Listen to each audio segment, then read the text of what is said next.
लेकिन अगर सामने दानव है तो अगर मारना एक हाथ से मारता है, दूसरा हाथ से उसका जवाब भी दीजिए।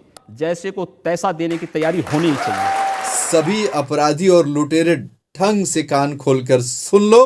पुलिस को सुपुर्द करके कड़ी कानूनी कार्रवाई करने का पूरा और पुरजोर प्रयास किया जाएगा। आपको डीएम साहब को, एडीएम साहब को, एसडीएम साहब को सबको लेटर गया है, आप भी जानते हैं। तो क्या ये mission crime corruption full stop, peace progress non stop, मतलब अपराध और भ्रष्टाचार पर पूर्ण विराम, शांति समृद्धि अविराम की इस चौथे एपिसोड में श्रवण कुमार की तरफ से स्वागत है सभी का। बताना चाहूंगा 3 एपिसोड में आपने देखा कि रामदौन निषाद का एक गैंग है जिसमें 30 से ज़्यादा लोग हैं, जिसमें भू माफिया, खनन माफिया, मत्स्य माफिया और अन्य अपराधों में संलिप्त लोग शामिल हैं, जिसमें 13 लोगों का जिक्र अब तक आ चुका है आपके समक्ष, जिनके नाम है मोहम्मद सलमान खान और उसके 5 भाई, उसका पिता मोहम्मद एहसानुद्दीन और ये रामदौन मोहम्मद हारिस, और ग्राम प्रधान माधोपुर, थाना शमदुरवा, जनपद महाराजगंज, रमाशंकर सिंह और पप्पू सिंह, उसका लड़का अनिल सिंह, उसका भतीजा दिनेश सिंह और फर्जी कार्यकारी मेंबर राजेंद्र प्रसाद निषाद और उसका लड़का नाम अज्ञात। ये मतलब 13 लोग अब तक पर्दे पे आ चुके हैं, जिनके गुनाहों का ब्यौरा आपके सामने प्रस्तुत किया जा चुका है और कार्रवाई की मांग भी की जा चुकी है। आज 5 अन्य लोग जो इसी से रिलेटेड गुनाह को कारित करते हैं, जिनके नाम हैं सुबोध तिवारी, पुत्र विनोद तिवारी निवासी ग्राम धनहा, और राजू सिंह पुत्र वेद प्रकाश, दिनेश सिंह पुत्र उमा, कन्हैया गुप्ता पुत्र ठगई गुप्ता, उमा सिंह पुत्र रामदेव सिंह निवासी ग्राम माधोपुर, थाना श्यामदुर्वा, जनपद महाराजगंज के गुनाहों का ब्यौरा आपके सामने आज रखने जा रहा हूं, जो एक पूरा गैंग है। तो अब 13 5 18 लोग कुल हो गए, जिनके गुनाहों का ब्यौरा आपके सामने आज 5 अन्य लोगों का भी दिया जा रहा है। बात 23 दिसंबर 2023 की है। मैं अपने सोसाइटी के मेंबरों के साथ जिलाधिकारी महाराजगंज के यहाँ इनके गुनाहों के कुछ गुनाहों का ज्ञापन माननीय मुख्यमंत्री जी को संबोधित करके जिलाधिकारी महोदय को मैं देता हूँ। ये फोटो देख सकते हैं आप। बाद इसके फिशरीज डिपार्टमेंट डिस्ट्रिक्ट महाराजगंज के असिस्टेंट डायरेक्टर रामदौर जी से हम बात करते हैं, अपनी समस्याओं को कहते हैं मेंबरों के साथ, और उनसे बाकायदा परमिशन लेते हैं और प्रोटोकॉल के तहत वहां से निकलते हैं, जिसका ये वीडियो आपके सामने है, प्लीज़ देख लीजिए। हम लोग मत्स्यजीवी सहकारी समिति श्यामदुर्वा से आए हुए हैं और आप इस समय ज़िले का प्रभार देख रहे हैं मछली विभाग का। हम लोगों के ताल को बाहरी व्यक्ति और मछली माफिया ने कब्जा किया है। हम लोग जा रहे हैं, अपना ताल देखेंगे, वहाँ रखवाली करेंगे। चोरी और डकैती पूरी तरह खुलेआम हो रही है।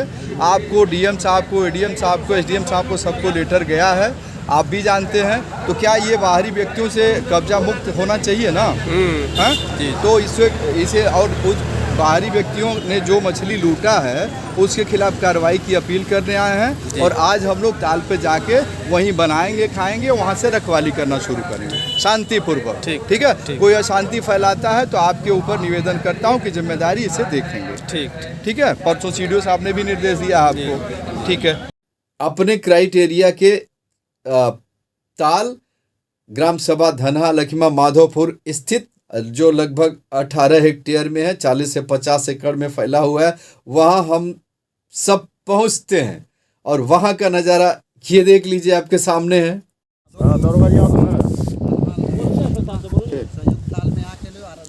ठीक बा, ठीक। पेपर मांगा जा रहा है, पेपर भी नहीं दे रहे हैं लोग और आके हमारे वहाँ अराजकता फैला रहे हैं लोग। ठीक है, बात साहब आप भी बनाइए, आप भी एक वीडियो गया है ना तुम्हारे पर, देखो चेक करो व्हाट्सएप। भाई आपका है, आपका धन है, आप आके ले लीजिएगा। पेपर लेकर आइए, ले जबरदस्ती करने मैं कोई जबरदस्ती करने आया, सब देखने आया, फैलाने आया। इतना नहीं अराजकता फैला रहे आप हैं। अराजकता फैला रहे हैं सर। अरे आप भी लगाए हैं, हम भी लगाए हैं। हाँ वही बात। ये सुबोध तिवारी, जिसका नाम मैंने लिया है, पुत्र विनोद तिवारी, ग्राम धनहा, थाना सिमदोरा, जनपद महाराजगंज, ये पूछता है, ये रेकी करता है हम सबकी, कहता है कि जब वहाँ गई लहला डीएम के यहाँ, यहाँ वहाँ, तो फिर यहाँ क्या करने चले आए। मतलब जैसे लग रहा है कि इसके बाप की जागीर में हम लोग गए हैं। अरे वो मेरी सोसाइटी की जागीर है, मेरे सोसाइटी के पक्ष में 10 वर्षीय पट्टा स्वीकृत है। उस जगह पे हम लोग अपने अधिकार के साथ गए थे, हम सबका राइट था। तुम्हारा क्या राइट है, तुम चले आए और ये पूछने चले आए। और ये 5 लोग 2-4 अन्य लोगों के साथ आकर के हम सबको घेर लेते हैं और घेर के कहते हैं जाना नहीं है। अभी मैं एसओ को फ़ोन लगाता हूँ और सबको जेल भिजवाता हूँ। और एसएचओ श्यामदुर्वा को फ़ोन पर बताता है कि श्रवण निषाद आ करके यहाँ पे, ये और दिनेश सिंह और कई लोगों को लगवाता है फ़ोन कि श्रवण निषाद यहाँ पर आकर के अराजकता फैला रहे हैं, गुंडाई कर रहे हैं, इस पांड में पॉइजन डाल रहे हैं। इस फ़ोन के बाद पुलिस आती है, सच्चाई सामने हो जाती है। ऐसी कोई घटनाकारित हम लोगों के द्वारा नहीं की गई, अलबत्ता इसके द्वारा गुंडई और दबंगई की घटना होती है। मतलब अनधिकृत रूप से वहाँ जाता है, इसका कोई राइट नहीं है, इस टीम की कोई राइट नहीं है। ये रामदेव निषाद के गैंग के गैंगस्टर, गुंडे, मवाली और अपराधी लोग हैं। ये जाके घेरते हैं और पुलिस को झूठी इन्फॉर्मेशन देते हैं। इस झूठी इन्फॉर्मेशन पे मैं पुलिस से अपील करता हूँ कि झूठे इन्फॉर्मेशन के बदले इनके खिलाफ, इन सब के खिलाफ एफआईआर दर्ज किया जाए। और वहाँ क्यों गए, कैसे गए, ये गुंडई है, ये दबंगई है। इस तरह से इन 5 को, उन 13 के साथ साथ इन 5 को भी गुंडा गैंगस्टर में निरुद्ध करके इन्हें जेल भेजा जाए। बाकी बातें मैं आगे बताता हूँ। इसके बाद पुलिस हम लोगों को रिक्वेस्ट करती है कि आप लोग चले जाइए, अभी बवाल हो जाएगा। हम लोग, जागीर हमारी, जगह हमारी, पांड हमारा, बावजूद इसके हम लोग शांति व्यवस्था कायम रहे। क्योंकि भय तो बना रखा है 6 महीने से कब्जा करके इन सबों ने। तो हम एक हिम्मत और हौसला करके वहाँ पहुँचे थे अपनी टीम के साथ। बावजूद इसके अब माननीय योगी जी का वो फार्मूला जो उन्होंने कहा है, अगर कोई आपको मारेगा तो मुझे लगता है कि सामने कोई मानव होगा तो उस मानव को आप ये मान सकते हैं कि आपने एक थप्पड़ मारा, आप दूसरा थप्पड़ भी सहन कर सकते हैं। लेकिन अगर सामने दानव है तो अगर मारना एक हाथ से मारता है, दूसरा हाथ से उसका जवाब भी दीजिए। जब प्रशासन बात नहीं मानता है, जहाँ पर प्रशासनिक व्यवस्था पूरी तरह फेल हो चुकी है, जहाँ पर वो किसी चीज़ को सुनने को तैयार नहीं है, जब कानून और व्यवस्था फेल हो जाती है, जंगल राज हो जाता है, तो जंगल राज का जवाब जैसे को तैसा देने की तैयारी होनी चाहिए। अगर वो अपनाते तो बातें बढ़ जाती। बावजूद फिर भी हमने संयम रखा और हम सब वहाँ से शांतिपूर्वक घर वापस आ गए। इसके बाद फिर इलीगल फिशिंग कंटिन्यू होती है और 30 लाख की फिशिंग इलीगल करके इन लोगों ने इलीगल मनी को अर्न किया। और इसके बाद आपने देखा होगा पिछले एपिसोड में हमने बताया कि 22 जनवरी को भी, जहां पे माननीय मुख्यमंत्री जी का सख्त निर्देश था, शासन का सख्त निर्देश था कि 22 जनवरी को प्राण प्रतिष्ठा के दिन मीट मछली की दुकानें और शराब की दुकानें नहीं खुलेंगी, नहीं बिकेंगी। बावजूद इन सबों ने फिशिंग की, हंटिंग किया, डकैती किया।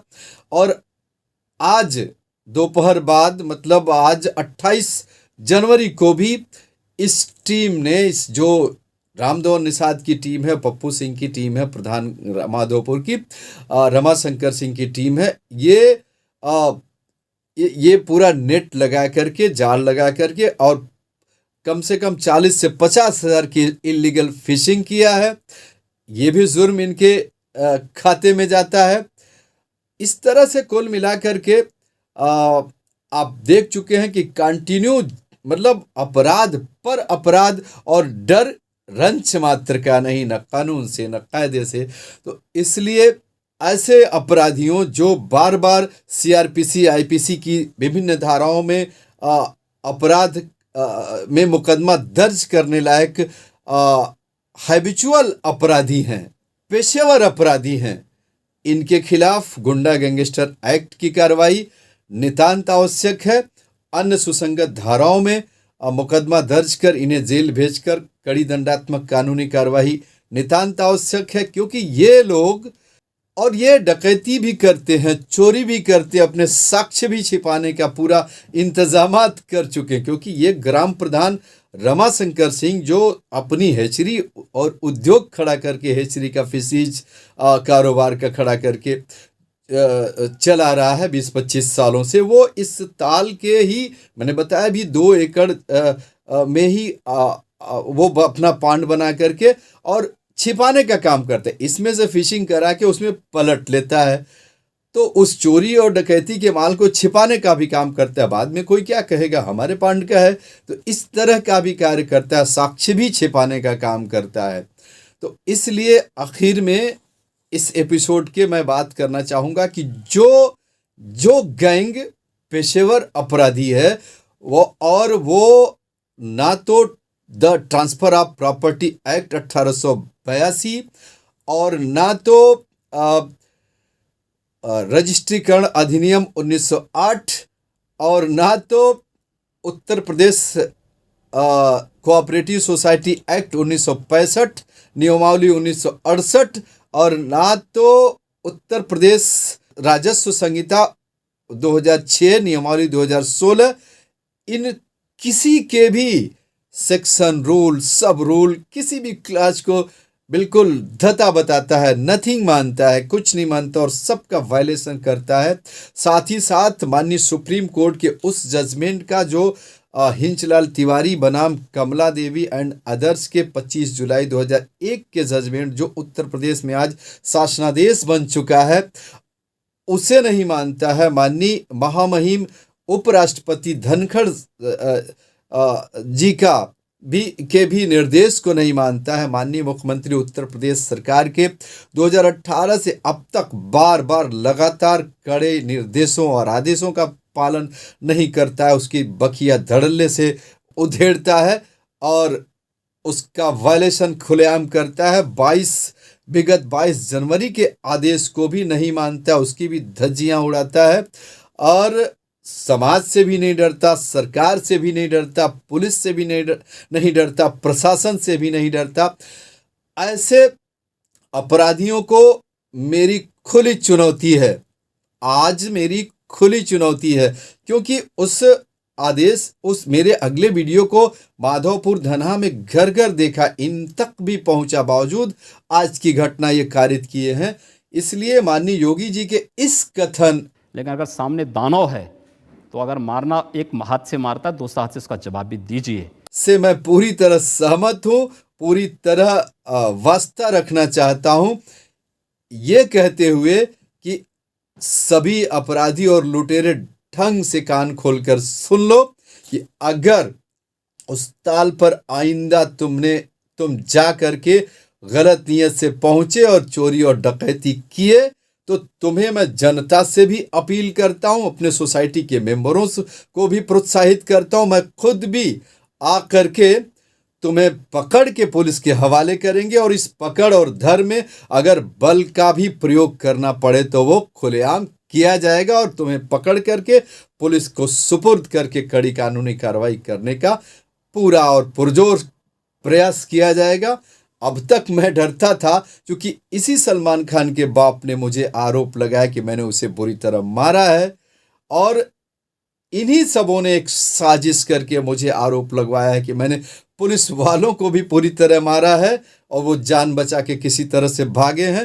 तो इन सारी चीज़ों के गलत एलिगेशन से मैं डरता था, लेकिन मुझे पूरा विश्वास है कि पूरी बात माननीय मुख्यमंत्री महोदय से मैं बताऊंगा, उनसे अलग से समय लेकर बताऊंगा और इन फर्जी मुकदमों को, फर्जी आरोपों को खारिज करवा करके अपने सारे मुकदमे वापस कराऊंगा और तुम बेईमानों, बेहुदा और अपराधी और लुटेरों को पूरी सख्त से सख्त सजा दिलाऊंगा। इसलिए आज से आइंदा कभी उस तरफ गलत नियत से न देखना न जाना। शेष विशेष अगली कड़ी, अगले एपिसोड, अगले ब्लॉग में अपने साथ साथ आपकी भी समस्याओं को ले आऊँगा और उससे निजात दिलाने की पूरी और पुरजोर कोशिश पूरी शिद्दत से करूँगा। इसलिए जनता से जागरण का जादुई अंदाज मांगता हूँ, जागृत जन से बुलंद आवाज मांगता हूं, विधि से लक्ष्य भेदी परवाज मांगता हूं और सत्ता से 100% समाधान का आगाज मांगता हूं। फिर मिलेंगे। बहुत बहुत धन्यवाद।